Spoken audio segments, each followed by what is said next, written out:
어버이 주일날 1부 순서를 마치고 2부 순서로 역대하 10장 10번째입니다. 그래서 사람으로 말미암아 생기는 이 고난이라는 이 말씀의 제목을 삼았습니다. 본문 성경 역대하 10장은 솔로몬 왕이 죽고 나서 그의 아들 르호보암이 왕이 되는 그 현장에 있었던 사건입니다.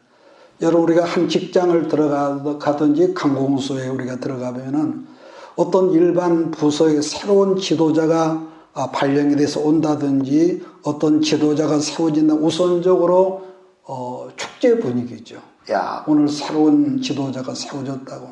그런데 오늘 본문 이 성경을 읽어보고 상황을 보면은 일국의 왕이 등극하는 장면이지만은 축제 분위기가 전혀 보이지를 않는다는 겁니다. 어찌 보면은 굉장히 살얼음판 위를 걸어가는 그러한 냉랭한 느낌이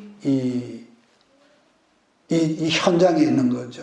자, 그런데 그처럼 냉랭한 분위기는 지금 당장에 있었던 것이 아니라 지난 시간 제가 설명을 드렸듯이 솔로몬 왕 때부터 그런 분위기가 서서히 나와서 이제 골마 터지는 이 상황인데, 자, 그러면은 왜 그렇게 생각하냐면은 본래 이스라엘 왕 이 즉위식은 어디서 하느냐? 수도였던 예루살렘에서 행해져야 했는데 본문 말씀을 보면은 예루살렘이 아니라 세겜이라는 지역에서 하게 했다.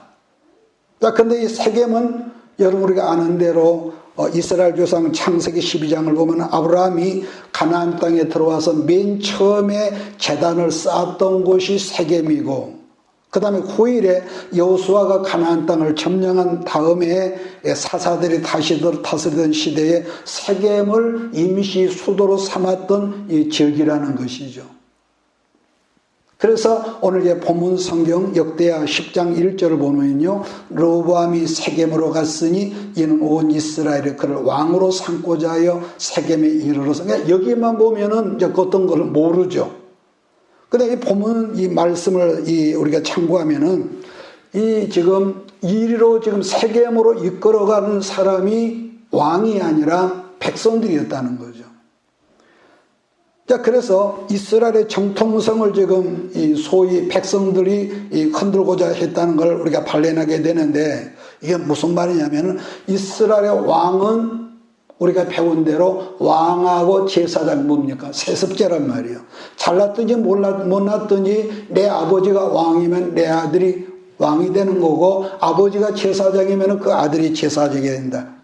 이것은 하나님께서 명하셨기 때문에 전혀 하자가 없는 거란 말이에요. 그런데 10장 말씀 들어보면은 왕은 뭐냐? 백성들의 인정을 받아야 하는 검증의 순서가 있다는 어떤 반역적인 모습들이 여기서 나오거든요.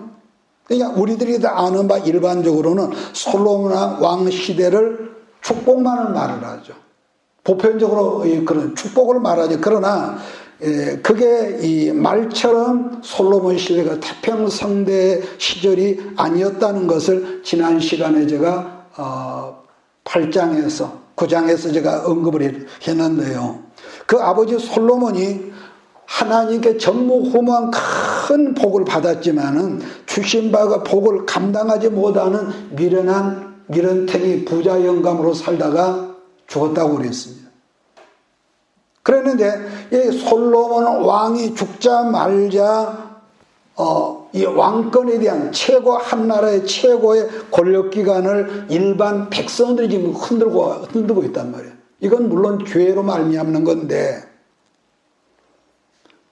여러분, 근간에 우리나라 문재인 정부 들어와서 엊그제 청문회 하는 걸 잠깐 봤는데요. 거기서 느껴진 거지만은 어느 때나 정치에는 뭐가 있냐면 반드시 진영 논리가 있습니다. 진영 논리. 이게 진영 논리가 있기 때문에 누가 나를 검증하느냐에 따라서 전혀 다른 결과가 나온단 말이에요. 그러니까 즉 내 편인 사람이 나와 같은 진영에 있는 사람이 나를 검증하느냐, 아니면 나를 반대하는 사람들이, 나를 적대시하는 사람들이 나를 검증하느냐에 전혀 다른 여러분과 해답이 나오는데, 자, 그런데 여러분 본문 상황을 보면 솔로몬 왕 때부터 왕권에 적대적 감정을 가진 사람들이 있었는데 본문은 누가 나옵니까? 여로보암이라는 사람이 모든 백성들을 선동을 해가지고 지금 새로운 왕을 검증하자 이렇게 나왔다는 거예요. 그러면은 여로보암이 어떤 사람이 누구냐면은 솔로몬 왕 때 토목공사를 굉장히 많이 했다고 말씀했지 않습니까? 그래서 모든 공사를 주관하는 장관을 뽑아야 해서 특히 밀로라는 큰 지역에 이 토목공사를 시작할 때 그때 뽑혀진 사람 장관의 이름이 누구냐면은 여로보암인데 요즘식으로 말하면은 발탁된 인재가 여로보암이었다는 거예요. 자, 그런 점에서 르호보암은 솔로몬의 아들이니까 어떤 순서 없이 그냥 세습제니까 왕이 되는 거지만 반면에 여로보암은 뭡니까? 백성 가운데서 이 발탁된 사람이기 때문에 우리가 상식으로 생각해도 첫째 뭡니까? 굉장히 야물고 굉장히 똑똑한 사람이었다 하는 것을 우리가 짐작할 수가 있죠. 자, 결론은 여로보암 이 사람이 어떤 사람입니까? 나중에 남왕국과 북왕국이 갈라졌을 때 초대의 북왕국 이스라엘의 왕이 된 사람이란 말이에요. 솔로몬이 토목공사 장관을 시켰지만은 워낙 지혜롭고 똑똑하고 야물다 보니까 솔로몬의 말을 곧이곧대로 순종하지 않았다고 열왕기는 그렇게 말씀한단 말이에요. 일개 신하가 그 시대에 일국의 왕의 말을 고분고분 듣지 않고 반기를 드니까 어떻게 하면 솔로몬 왕이 이 여로보암을 죽이려고 그랬을 때에 이 여로보암이 애굽으로 도망을 가지요. 그렇게 도망을 갔는데 그래서 요즘 정치적인 수로로 표현하면은 강력한 야당 이 망명 인사가 돼버린 거예요, 지금. 요즘식으로 표현을 하면은. 자, 그러한 상황이었는데 솔로몬이 드디어 죽고 여로보암이 이제 왕으로 올라갈 때에 르호보암이 올라갈 때에 여로보암을 추종하던 사람들이 솔로몬 왕이 죽자마자 애굽으로 사람을 보내서 여로보암을 본국으로 좀 데려온 거예요, 지금. 자, 그러다 보니까 지금 전국이 굉장히 뒤숭숭한 상황이었구나 하는 것을 우리는 본문에서 익히 이제 보는 거죠. 더 기가 막힌 것은 이 새로운 왕을 검증하는 이 검증에 대한 문제를 누가 내냐면은 하필 여로보암이라는 이 사람이 냈다는 거예요. 야당의 어떤 그 우두머리가. 그러면은 지금 그들의 속셈은 자기들이 문제를 내고 르호보암이 합격하면 통과시켜 주겠다는 것은 하나의 명분이거든요. 명분 찾기인데 그런데 여기서 또 우리가 보는 더 기가 막힌 건 뭐냐면은 이 멍청한 르호보암 왕이 솔로몬 아들 르호보암은 그러한 살벌한 분위기를 전혀 파악을 못하고 있다는 것을 이걸 우리가 본단 말이에요. 자, 2절로 4절을 우리가 보면서 본문 말씀을 열어나가겠습니다. 2절 4절 느바스의 아들 여로보암이 전에 솔로몬 왕의 낯을 피하여 애굽으로 도망하여 있었더니 이 일을 듣고 여로보암이 애굽에서부터 돌아오매 무리가 사람을 보내어 그를 불렀더라. 여로보암과 온 이스라엘 와서 르호보암에게 말하여 이르되 왕의 아버지께서 우리의 멍에를 무겁게 하였으나 왕은 이제 왕의 아버지께서 우리에게 시킨 고역과 매운 무거운 멍에를 가볍게 하소서. 그래야 우리가 왕을 섬기겠나이다. 자, 여러분, 우리가 그냥 이 말씀을 읽었지만은요, 여로보암이 굉장히 거만하고 교만한 놈이었다는 우리가 여기서 보는데 무슨 말이냐면은 솔로몬 왕이라고 하지 아니하고 이 뭐라고 합니까? 왕의 아버지다. 왕의 아버지. 요즘에야 뭐 대통령을 욕도하는 시대지만은 일개 평민이 여로보암 왕 앞에 면전에서 솔로몬을 뭐라고 그러냐? 왕의 아버지라고 했다는 점을 우리가 주목할 필요가 있는데요. 다시 말하면 르호보암 왕 앞에서 이 여로보암이 정면으로 이 왕권을 무시하고 격화시키는 이 망령된 언행을 이 여로보암이 했다는 거. 그러니까 르호보암 왕의 아버지니까 반복하면은 솔로몬 왕이란 말이에요. 이게 솔로몬 대왕이라고 하면 좋을 텐데 왕의 아버지라고 하면서 우리의 노동을 너무너무 무겁게 힘들게 왕의 아버지가 했는데 이러면서 자기 안에 불만을 이렇게 표출하고 있었다는 거. 어쨌든 이것은요, 하나의 핑계에 불과 어찌하든지 반역의 명분을 얻고자 했다는 것을 이 앞뒤 문맥을 통해서 읽어볼 수가 있는데, 그러므로 반복하자면 우리는 객관적인 입장에 있지만은 당시 지금 상황의 내용을 우리가 이 말씀으로 읽었지만서도 반역의 분위기를 어느 정도 우리가 본단 말이에요. 그렇지만 지금 르호보암 왕에 있어서 그러면서 최고의 강점이라는 게 뭐냐면은 하나 명분이 있단 말이에요. 자기 할아버지가 다윗이고 자기 아버지가 유명한 솔로몬 왕이었고 자기는 그 아들이고, 그러니까 또 하나는 이 정통성이고, 그런가 하면 이미 하나님께서 다윗 왕가를 축복해 주셨다는 것을 이스라엘 모든 민족으로 안단 말이에요. 그렇다면 그런 것을 의지해서 힘을 길러야 하는 그런 지혜가 있어야 하는데 이 사람의 전혀 그런 게 보이지 않았다. 자, 그런 점에서요, 여러분에게 한 사람 목회자로서 하는 말이 아니라 여러분보다 인생을 많이 살아온 것이 나이가 많다는 자랑거리는 아니지만은 여러분보다 인생을 먼저 사는 인생 선배로서 내가 말한다면은 사람 누구에나 시험이 있거든요. 이번에 이사할 때도 어떤 걸 보고 나서 이건 분명히 어떤 혈기가 올라올 그런 어떤 문제는 말을 해야 하나 말아야 하나.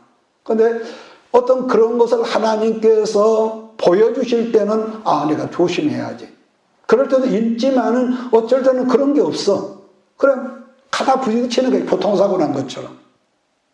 그런 것이 있었기 때문에 이럴 때 내가 호흡도 조절하고 내 감정도 조절하고 굉장히 그러다 기분이 안 나쁜 건 아닌데 굉장히 기분 나쁜 어떤 역사를 보면서도 그 어떤 하나님께서 말씀하신 거 있기 때문에 내가 브레이크를 밟을 수 있단 말이에요.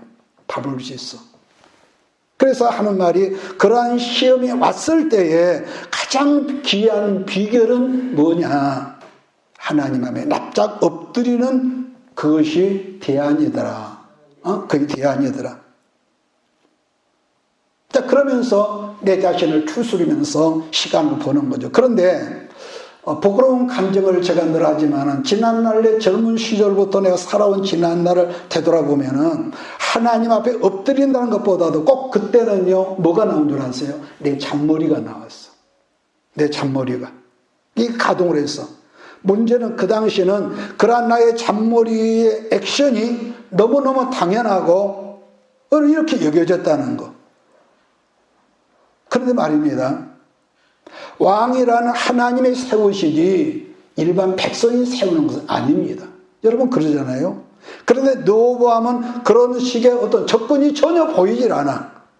역대하 10장을 우리가 묵상하며 느낀 것은, 제가 느낀 것은 이 사람은 꼭 옛날 꼭 나하고 똑같구나, 그런 걸 제가 느꼈는데요. 이걸 잠깐 말씀을 바꿔서 옛날 중국의 청나라의 최고의 왕 중의 왕이라면 강희제라는 왕이 있었습니다. 강희제. 사실 강희제라는 사람이 왕이 될 때 나이가 몇 살이었냐면 역사를 우리가 보면 8살이에요. 8살 때 왕이 올라서 무려 61년을 최장수로 이 청나라를 다스렸던 귀한 왕인데, 그랬으니 어떤 배경도 없고 어린 나이에 왕이 돼 그를 신하들이 죽이려고 얼마나 음모를 꾸몄겠냔 말이에요. 그런데 강희제의 특징은 뭐가 있냐면은 그 어머니가 정식 왕후가 아니라 후궁으로 들어온 후궁에서 이 강희제가 태어난 거예요. 그 권력기관에서 왕이 죽고 나니까 그 어린 아들이 이제 왕으로 이제 대권을 이어받았는데, 그 엄청난 살벌한 그런 황실에서 엄마가 아들 강희제를 잘 키워서 청나라의 최고의 황제가 되었다고 역사가들은 그렇게 표현을 한단 말이에요. 두 번째로는 우리나라로 말하면은 누굽니까? 조선조 시대에 가장 탁월한 왕이라고 하면은 조선조 21대 누굽니까? 영조라는 왕이 있습니다. 영조. 근데 영조 왕인데 그 엄마가 누구냐? 숙빈 최씨고 또 다르게 하면 무술이라고 하는데 언제가 소년전에 그 동이라는 연속극에 이제 그게 그 배경으로 나온 적이 있는데요. 후궁에서 태어난 사람이 바로 영조대왕이에요. 영조대왕. 그때도 이 당파 싸움이 우리나라에 조선족이 굉장히 많을 때인데, 나중에 이 영조가 또 하나의 어떤 사건은 자기 아들 사도세자를 뒤주에 넣어서 죽이는 그 사건도 있었지만은, 어쨌든 그 당시에는 정치적으로 장희빈이라 여자 때문도 그랬고 당파 싸움 때문에 아주 어려운 시기였지만은 무술이 그 어머니 무술이 아들로 아무런 어떤 그 배경도 기반도 없는 가운데서 엄마 숙빈 그 최씨의 그 숨겨진 교육으로 말미암아 하나하나 그 기반을 쌓았던 사람이 결국 조선조 최고의 왕 중에 한 분이라고 역사가들은 그렇게 말을 하고 있죠. 자, 그래서 여러분 이것은 우리나라나 외국에는 마찬가지. 역사이로 탁월한 한 남자 뒤에는 반드시 두 여자가 있다 그랬습니다. 두 여자가. 오늘날은 어떤 분은 세 여자라고 할지다만 첫 번째는 누구겠습니까? 그 아들을 낳았고 길러준 어머니가 계시고, 두 번째로는 지혜롭고 슬기로운 아내가 있다. 이것은 동서고금을 막론하고 똑같습니다.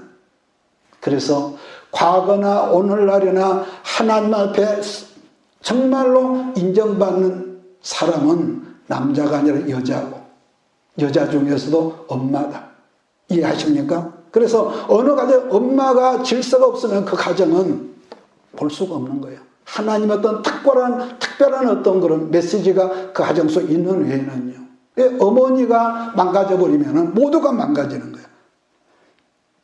열왕기상 14장 21절을 제가 봅니다. 로보암이 왕에 오를 때에 나이가 41세라. 여호와께서 자기 이름을 두시려고 이스라엘 모든 지파 가운데서 택하신 성읍 예루살렘에서 17년 동안 다스리니라. 그 다음에 뭐가 있냐면 그의 어머니 이름은 나마여 암몬 사람이더라는 그 말씀이 있습니다.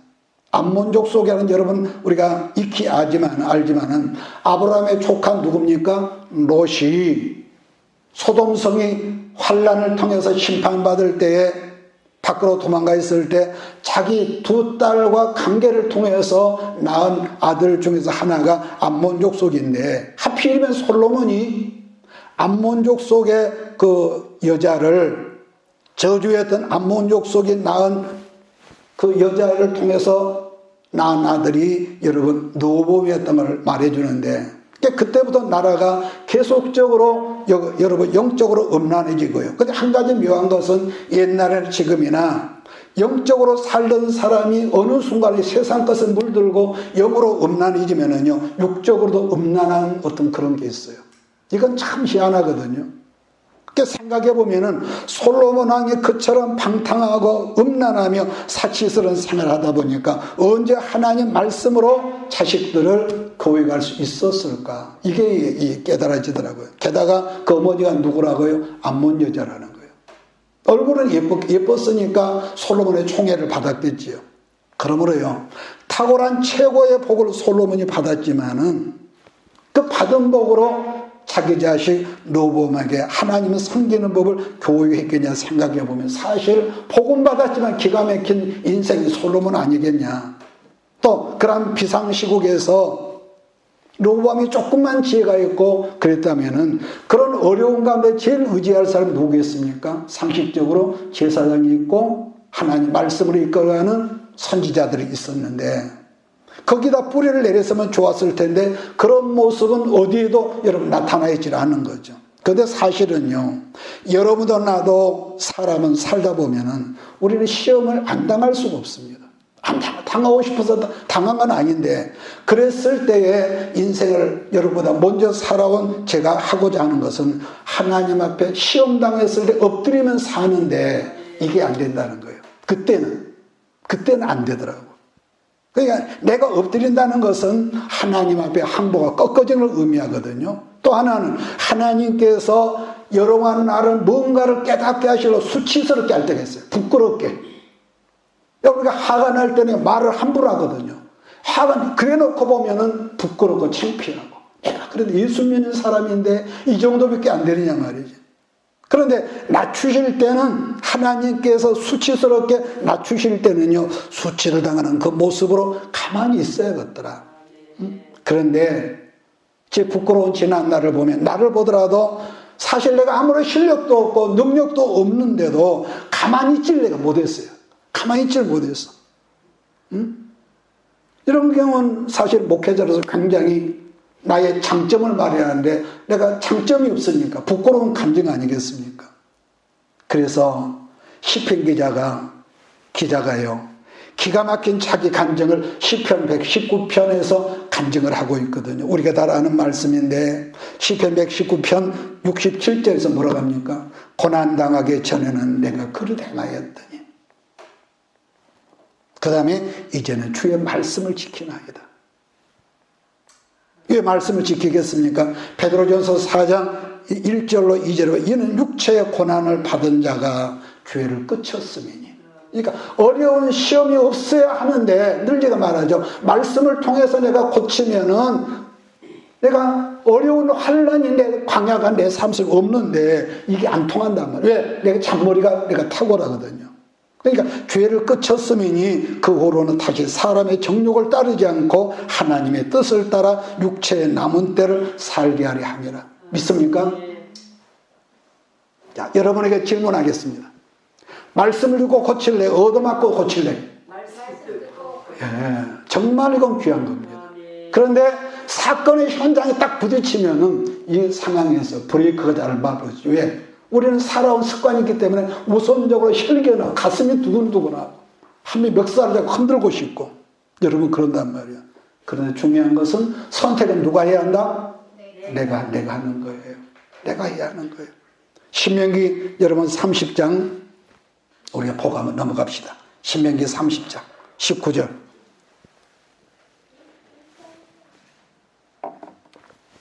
신명기 30장 19절 19절입니다. 같이 읽습니다. 내가 오늘 하늘과 땅을 불러 너에게 증거를 삼노라. 내가 생명과 사망과 복과 저주를 네 앞에 두었은즉 너와 네 자손이 살기 위하여 무엇을 택하고? 생명을 택하고. 말씀과 믿음으로 살아가는 사람의 십자가의 도가 멸망하는 사람들에게는 미련하게 보인다고 바울은 그렇게 말씀합니다. 아니요. 할 수만 있으면은 그 브레이크가 아직 정확하게 듣지 않고 제동머리가 아직은 길지라도 말씀을 붙드는 여러분들을 주의로 축복합니다. 그래요. 말씀은 지난번에 그랬거든요. 말씀은 주요, 주는 하나님이시라고 그랬습니다.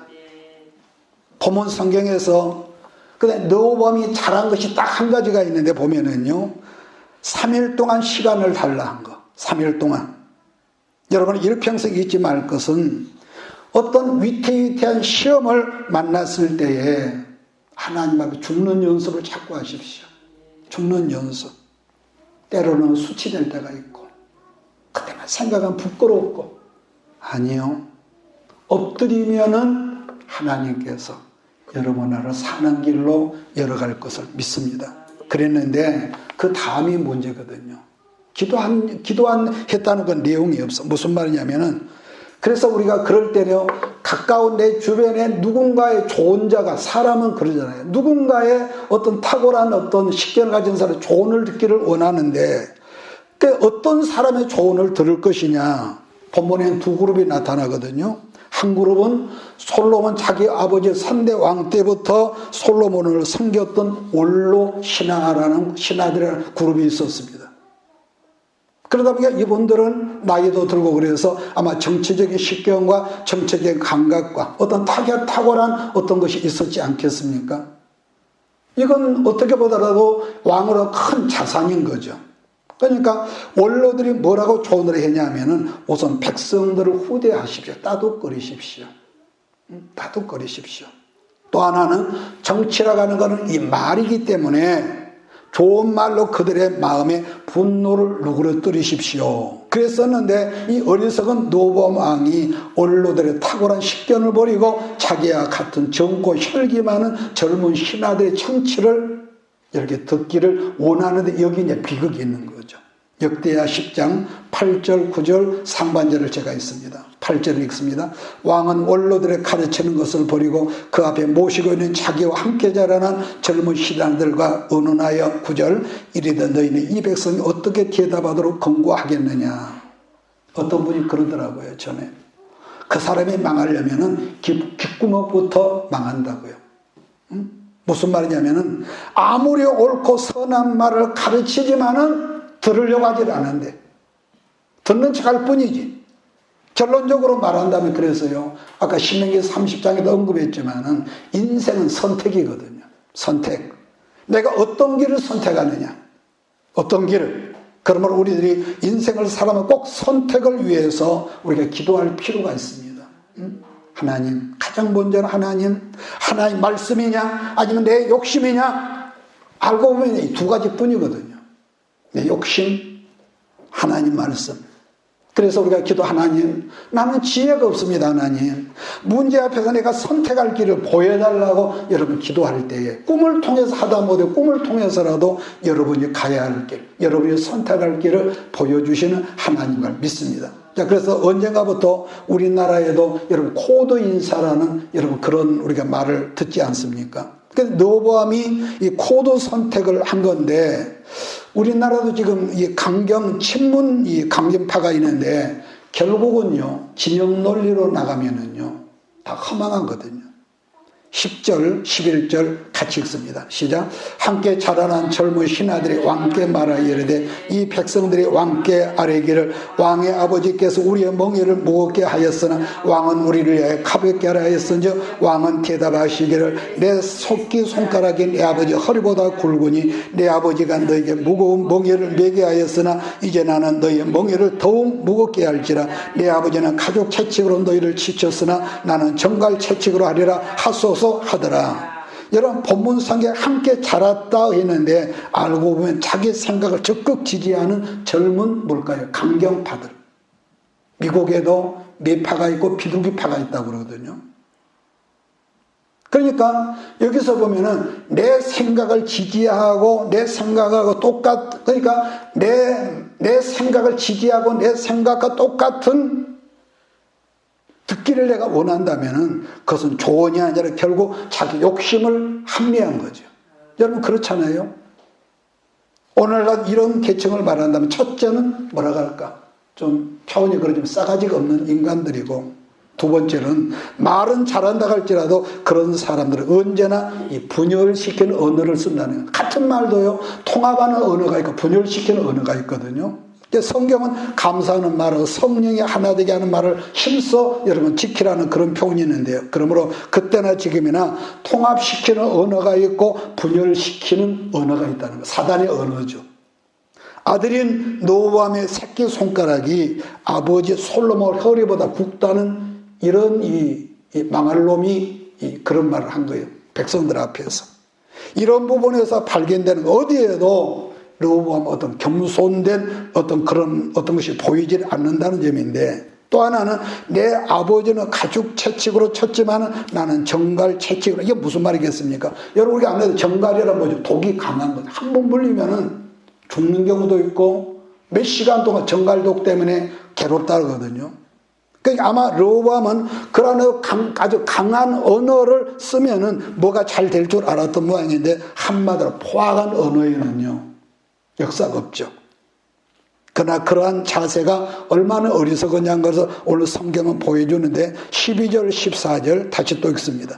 3일 만에 여로보암과 모든 백성이 여로보암에게 나왔으니 이는 왕이 명령하여 이르기를 3일 만에 내게 다시 오라 하였음이라. 왕이 포악한 말로 대답할세 르호보암이 원로들의 가르침을 버리고 젊은 신하들의 가르침을 따라 그들에게 말하여 이르되 내 아버지는 너희의 멍에를 무겁게 하였으나 나는 더 무겁게 할지라. 내 아버지는 가죽 채찍으로 너희를 치였으나 나는 정갈 채찍으로 치리라 하니라. 여러분 반복하지만은요 이런 경우는 통합을 시킨다거나 질서를 세운 언어가 아니라는 걸 우리가 보지 않습니까? 한마디로 르호보암이 분위기 파악을 전혀 못함으로 말미암아 이스라엘이 깨져버리는 거예요.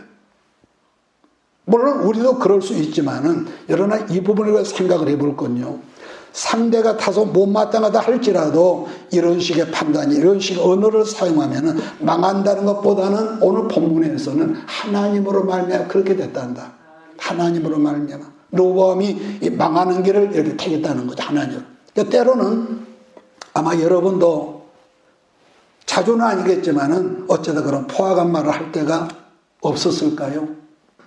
아마 있었으리라 봅니다. 그러나 그 당시에는 그게 얼마나 포악한 말이었거나 얼마나 하나님의 영광을 가리는 일이란 것을 우리 내 어떤 급한 성품 때문에 그런 것은 없죠. 우선 급하니까 쏟아져 나오니까 막 내 속에 악한 이 말이 나온 거예요. 근데 어떻게 보면 그 모습 자체가 하나님의 징벌일 수가 있습니다. 그래서 우리가 그런 언어를 자주 쓰면 로마서 1장을 말씀을 보면은 하나님께서 망하게 하시려고 거룩한 유기, 내면에 둔다는, 방치한다는 그런 말씀이 있거든요. 그렇기 때문에 우리들이 시시때때로 하나님 말씀 앞에 서 있어야 할 이유가 뭐냐 하면은 말씀은 뭡니까? 우리를 비춰주는 뭐죠? 거울이죠. 이해하십니까? 거울이란 말이에요. 왜냐하면은 자기 생각, 자기 주관으로 밀고 나가던 사람도 어느 순간에 말씀이라는 거울 앞에 서 있으면은 자기 모든 허물들이 그야말로 적나라하게 드러나고 부끄럽고, 그것이 아니었군요, 하나님. 그러면서 무릎 꿇고 회개하고요. 여러분, 그런데 말입니다. 그런데 사람들은 그래서 언제 일찍 깨닫느냐, 늦게 깨닫느냐, 이게 근데 깨닫기는 깨닫지만은 어떤 사람은 망하고 나서야 깨닫는 사람이 있죠. 여러분 그렇잖아요. 이런 점은 여러분도 나도 외에는 아닌 것은 은혜를 평소에 붙잡는 사람은 뭐라 할까? 좀 젊어서 빨리 깨닫죠. 젊어서 빨리 깨닫는 사람은 그 인생 속에서 어떤 환란, 어떤 그 굴곡진 광야가 아주 적죠. 그런데 같은 사람일지라도요, 자기가 겁나게 강하고 자기가 잘난 사람, 한마디로 보면 고집이 센 사람이 있죠. 그러니까 고집이 없는 사람은 어디 있겠냐겠지만은 자기를 내려놓지 못한 사람이 있어. 그러나 이런 사람들은 늙어서야 깨닫지만은 자기 생각이 우상인 사람, 그보다 더 강한 사람들, 깨닫기는 깨닫지만 여러분 성경 어디 가서 깨닫느냐 하면은요, 지옥에 가서야 깨닫나 그랬습니다. 나는 이런 사람이 여러분 가운데 없기를 축복합니다. 이것은 우리 예수님께서 비유 설교 중에서 거짓 나사로와 부자 영감에 대해서 여러분 했던 말인데요. 지옥에 가서야 부자 영감이 깨닫는다는 거예요. 누가복음 16장을 보면서 오늘 말씀을 이제 줄여 정리해 나가겠습니다. 누가복음 16장, 여러분 신약성경 19절로 24절을 제가 읽습니다. 16장. 한 부자가 있어 차색 옷과 고운 베옷을 입고 날마다 호화롭게 즐기더라. 그러나 나사로라 이름한 한 거지가 헌데투성이로 그의 대문 앞에 버려진 채 그 부자의 상에서 떨어지는 것으로 배불리려 하며 심지어 개들이 와서 그 헌데를 핥아라. 이에 거지가 죽어 창사들에게 받들려 아브라함의 품에 돌아가고 부자도 죽어 창사되며 그가 음부에서 고통 중에 눈을 들어 멀리 아브라함과 그의 품에 있는 나사로를 보고 불러 이르되 아버지 아브라함이여 나를 긍휼히 여기서 불쌍히 여기서 나사로를 보내어 그 손가락 끝에 물을 찍어 내 혀를 서늘하게 하소서. 내가 이 불꽃 가운데서 괴로워하나이다. 보세요. 지옥에 가서야 깨닫고 자기 형제, 나중에는요, 저 세상에 내 형제 5이 있는데 제발 나사로를 보내서 이곳에 오지 않게 해주십시오. 아브라함에게 지금 간청하는 내용은 지옥 전도자에게 쉽게 말하면. 자, 훌쩍 지나서 27절로 31절 같이 볼까요? 27절 시작. 이르되 그러면 아버지여 구하노니 나사로를 내 아버지 집에 보내소서. 내 형제 5이 있으니 그들에게 증언하게 하여 그들로 고통받는 곳에 오지 않게 하소서. 아브라함이 이르되 그들에게 모세와 선지자들이 있으니 그들에게 들을지니라. 이르되 그렇지 아니하니다. 아버지 아브라함이여 만일 죽은 자에게서 그들에게 가는 자가 있어 회개하리다. 이르되 모세와 선지자에게 듣지 아니하면 비록 죽은 자 가운데 살아난 자가 있을지라도 구원함을 받지 아니하리라 하였느니라. 여러분 아셨습니까? 사람은요 언젠가는 깨닫는다는 게 예수님 말씀입니다. 언젠가는 젊어서 깨닫는 사람, 늙은 말년에 깨닫는 사람. 그런데 더 안 되는 사람 죽어서 깨닫는데 지옥에 가서야 깨닫고 지옥 가서 전도자가 지금 됐단 말이에요. 그런데 말씀을 떠나면 여러분도 나도 뭐가 되느냐, 이상하게 우리 안에 율법이 강하죠. 율법주의가 되거든요. 반면 영어로는 그런 사람은 점점 유치해지죠. 영어로 보면은 우리 예수님은 마태복음 24장에서 어떤 말이냐, 젖먹이는 자들에게 화가 있다. 물론 이렇게 또 말씀이 들어가면 또 오래 갑니다만은 영적 아이는 어른들이 먹는 음식을 먹지 못해. 똑같은 하나님 말씀인데 모른단 말이에요. 나는 여러분들이 말씀 안에 부지런히 성장해서 어떤 음식도 먹을 수 있는 예수의 장성한 믿음의 사람이 되기를 주의를 축복합니다. 자, 역대하 10장 다시 돌아 15절을 제가 읽습니다. 왕이 같이 백성의 말을 듣지 아니하였으니 이 일은 하나님께로 말미암아 난 것이라. 여호와께서 전에 실로 사람 아히야로 하여금 느바세 아들 여로보암을 이르신 말씀을 응하게 하려 하심이라. 여러분, 느호보암이 어리석게 행동한 것은 하나님께서 그렇게, 그냥 망할 사람은 그렇게 한다는, 망할 사람. 느호보암은 어리석은 말과 행동을, 그리고 어리석은 사람들을 주변에 많이 두고 있는 그 자체가 하나님의 징벌이고 심판. 그래서 여러분, 주변에 늘 제가 당부하지만 여러분의 기분을 좀 맞춰주는 사람은요 금방 이러죠. 금방 이러거든요. 이게 사람이야. 근데 우리는 착각하기를 이 사람의 손바닥을 항상 손바닥을 보일 줄 알지만은 상황 따라서 얼른 뒤집은 게 사람이야. 주의할 것은 그런 어리석은 행동을 하는 사람들을 주변에 두지 마라. 어차피 우리도 때로는 어리석은 행동을 하고 말을 할 때가 있기 때문에 그래서 늘 제가 당부하죠. 너무 사람을 가까이 하지 마라. 너무 가까이 하지. 왜냐, 가까이 하고 함정에 빠지고 내 수치를 보여줘. 그 사람은 수치를 본단 말이에요. 그래서 말세는 여러분, 하나님 말씀 앞에서 자기 고집을 꺾지 않는 것이 결국은 심판으로 들어간 문이고, 하나님 앞 엎드리지 않는 것 자체가 심판의 문 안으로 쏙 들어가는 것이 있기 때문에 항상 말씀의 거울이 여러분 얼룩지지 않고 깨끗한 여러분 되기를, 여러분과 내가 되기를 주의로 축복합니다. 말씀의 거울, 거기 비친단 말이야. 응? 16절을 우리 함께 읽고 오늘 말씀을 끝내겠습니다. 시작. 온 이스라엘 왕이 자기들의 말을 듣지 아니함을 보고 왕이 대답하여 이르되 우리가 다윗과 무슨 관계가 있느냐? 이세 아들에게서 받을 유산이 없도다. 이스라엘아, 각각 너희의 장막으로 돌아가라. 다윗이여, 이제 너는 내 집이나 돌보라 하고 온 이스라엘이 그들의 장막으로 돌아가냐? 그랬더라가 아니라 말세를 살아 여러분과 내 안에 중요한 게 있는데, 마지막으로 여러분에도 내게도 뭐가 있느냐? 르호보암이라는 게 못된 놈이 있단 말이에요. 있어. 이 세력이 있어. 자기 안에 르호보암이 있는 사람은 자기도 몰래 성령을 거스르는 행동과 이 포악한 말을 하고, 대화를 해도 꼭 한쪽 말만 들으려 한다는데 겸손함이 없어서 말씀에서 떠나려는 그런 어떤 것을 지향한다는 겁니다. 그러나 은혜가 여러분과 내 안에 머물게 하려면 첫째는 부부지간에도 용서하는 마음을 가지기를 바랍니다. 믿습니까? 부부지간에 자꾸 용서하는 마음. 아까 그랬죠. 율법이 앞서면 자꾸 심판과 정죄를 한단 말이에요.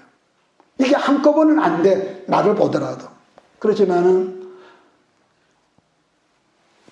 박 목사도 젊어서는 입이 근질근질해가지고 조금 거슬리면 그걸 참지 못하고 그걸 막 쏟아냈습니다. 그런데 어느 순간 보니까 내가 부끄럽고, 그건 잘못이었구나. 그래서요, 자꾸 용서하는 것을 연습하십시오. 이해하는 걸 노력하고, 평소에는 그 말에 대해서 늘 이 즉각즉각으로 여러분 응답했지만은 자꾸 그것을 한꺼번에 안 되지만은 자꾸 브레이크를 밟고, 그때 지나면 같은 말이 나오지만은 독이 좀 덜 묻었는데 막 혈압이 오를 때 쏟아나면 정갈의 독이 아니 뭐가 있을까요? 독이 다 묻어 나오는 거예요. 오늘 르호보암은 용서의 어떤 그런 게 안 보입니다. 그런가 하면은 아까 말했던 겸손함도 없거든요. 자기 새끼손가락이 자기 아버지 허리보다 굵다고 이 사람이 노골적으로 백성 앞에 말한단 말이에요. 이유불문하고 여러분 사람이 교만하면은 성경이 뭐랍니까? 하나님의 대적자가 된다고 그랬습니다. 중요한 것은 여러분 안에도 암세포가 있고 내게도 암세포가 있고 여러분 안에도 결핵균이 있고 내 안에도 결핵균이 있단 말이에요. 그러나 말씀이 에너지가 우리 안에 있고 말씀의 거울이 우리 앞에 있으면은 늘 브레이크를 잡고 하나님 죄송합니다. 회개가 있고 믿습니까? 예. 그래서 교만하면 하나님의 대적자가 된다. 그렇기 때문에 우리들이 인생을 살아가면서 어떤 상황에 놓인다 할지라도 요즘에 제가 늘 당부하죠. 약속하셨던 말씀을 붙들고 그 말씀 때문에 승리하는 여러분들을 주로 축복합니다. 그래서 나는 실력이고 능력도 없어. 그런데 말씀이신 하나님을 우리가 붙들면은 그 말씀이 우리를 이끌어서 물된 동산가들 환경으로 들어가기 때문에 어쩌다가 암송하는 말이 아니라 그 말씀을 붙잡고 내가 넘어질 때, 실수할 때, 내가 교만으로 내가 함부로 행동했을 때 얼른 그 말씀을 붙잡고 그럼에도 불구하고 내가 예수 피 의지하고 하나님 내가 잘못했습니다. 이것이 아무것도 아닌 것 같지만은요, 여러분이 인격자고 내가 인격자인 것처럼 우리 하나님의 성령도 인격자이기 때문에 좀 말을 좀 표현을 하자면 그분도 우리처럼 잘 꼬라. 이해하십니까? 서운해하셔. 그래서 얼른 주님 제가 잘못했습니다. 이게 습관에 대해 하고 이것이 하나님의 습관일 때 가장 가까이 부부관계에서도 습관에 대해 여보 아까 내가 말했던 거 내가 미안합니다. 미안하다고 그러는데 그럼 너 풀어줘야지.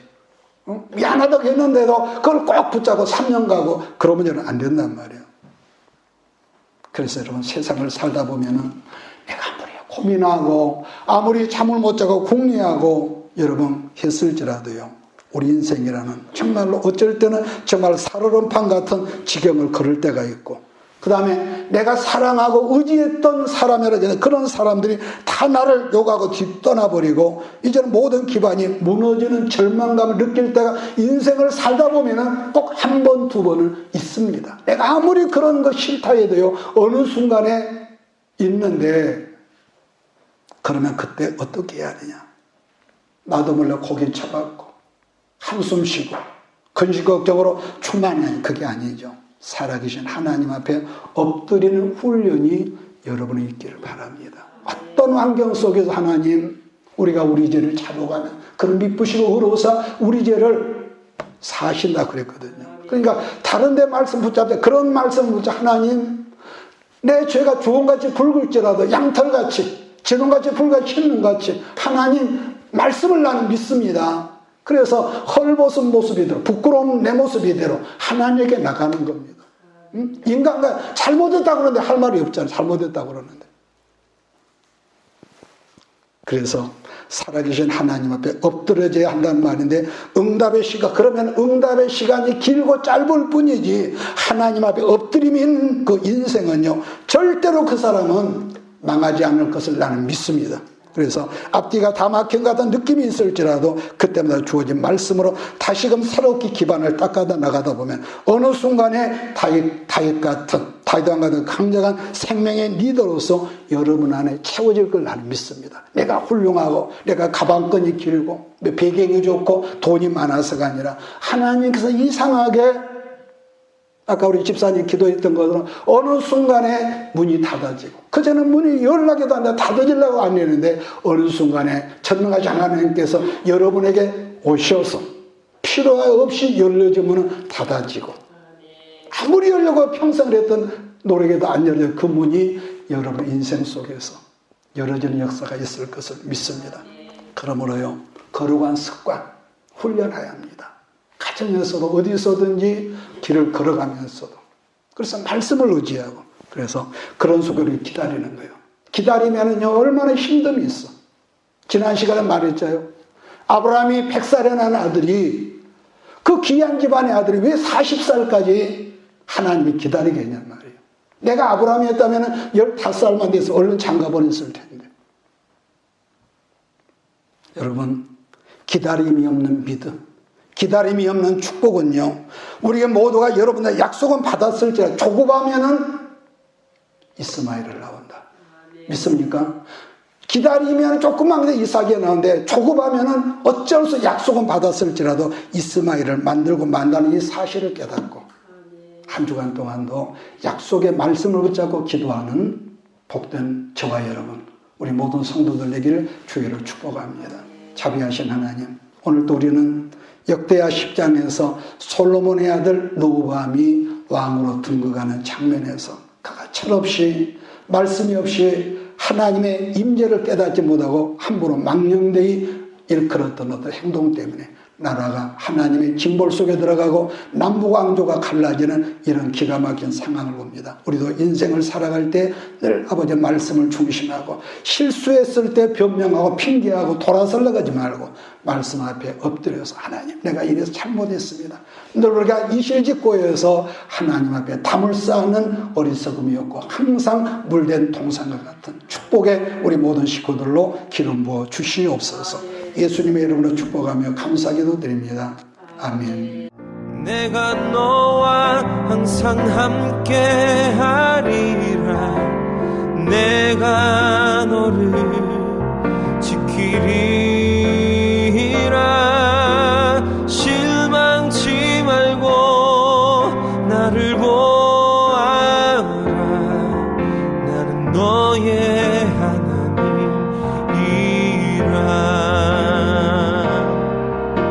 실망치 말고 나를 보아라. 나는 너의 하나님이라.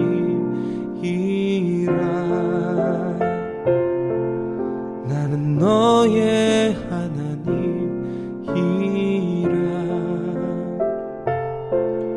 나는 너의 하나님이라.